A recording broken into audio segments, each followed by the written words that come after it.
एक साथ मातृशक्ति का वंदन करते हुए।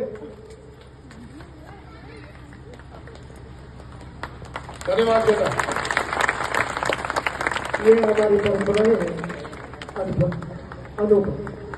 कौन पहुंचेगा हमको इस लेवल तक? उनकी हजारों पुश्तें खत्म हो जाएगी तब तक भी ये ऊंचाइयां, ये बुलंदियां हासिल नहीं कर सकते।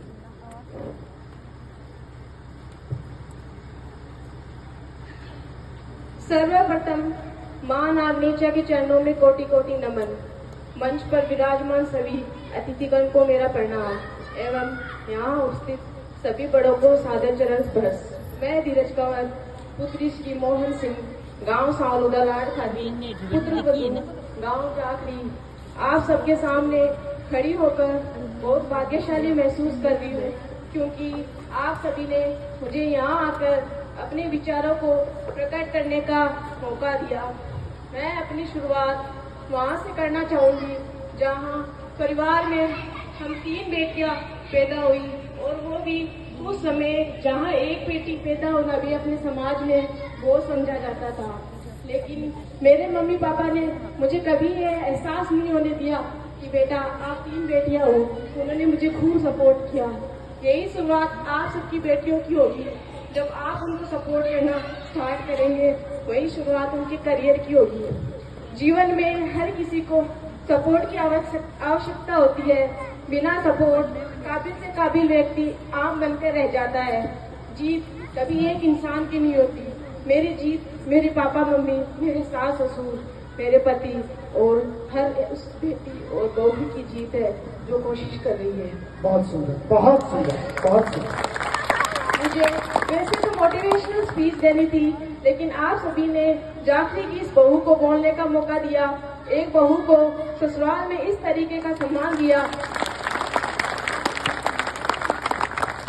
जो अपने आप में एक मोटिवेशन और इंस्पिरेशन से कम नहीं है। आज के समय में हम शिक्षा को सिर्फ सरकारी नौकरी से जोड़कर देखते हैं, जबकि शिक्षा एक ऐसा क्षेत्र है जिसमें आप जिंदगी भर अपना समय दे सकते हैं। और इस शिक्षा के लिए स्कूल, कोचिंग इन सबसे ज्यादा महत्वपूर्ण है। घर में शिक्षा के प्रति सकारात्मक माहौल। एक शिक्षित बेटी जरूरी नहीं सरकारी नौकरी से ही अपने सफलता का प्रमाण दे। वो एक शिक्षित गृहिणी, एक शिक्षित माँ, एक शिक्षित बहन, एक शिक्षित बहू बनकर अपने परिवार को आगे लेकर जाती है, साथ ही समाज को भी एक नई दिशा प्रदान करती है।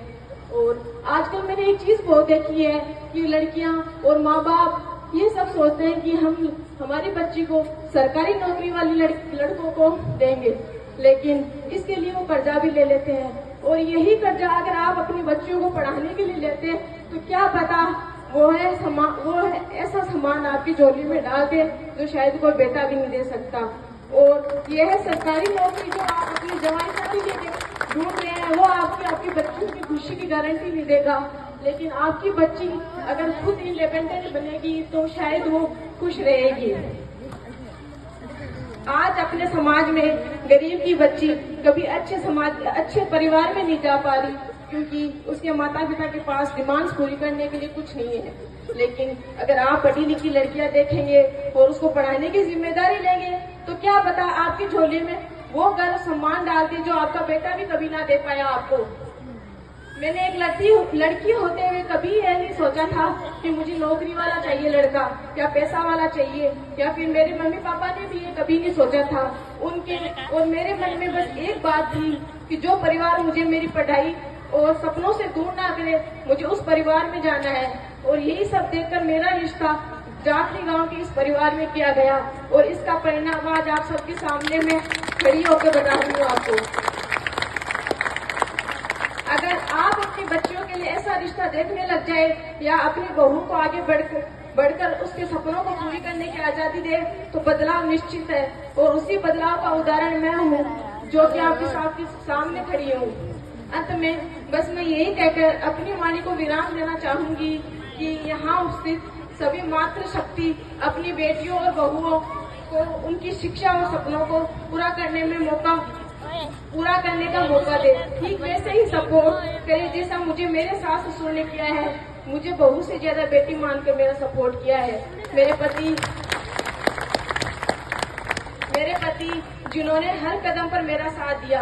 मैं एक बार फिर से इस सफलता और सम्मान के लिए अपने माता पिता, सास ससुर, पति और समस्त झांसी के सम्मानीय नागरिकों और महिलाओं को तहे दिल से आभार प्रकट करती हूँ। धन्यवाद। बहुत बहुत धन्यवाद बेटा। थैंक यू भाई साहब।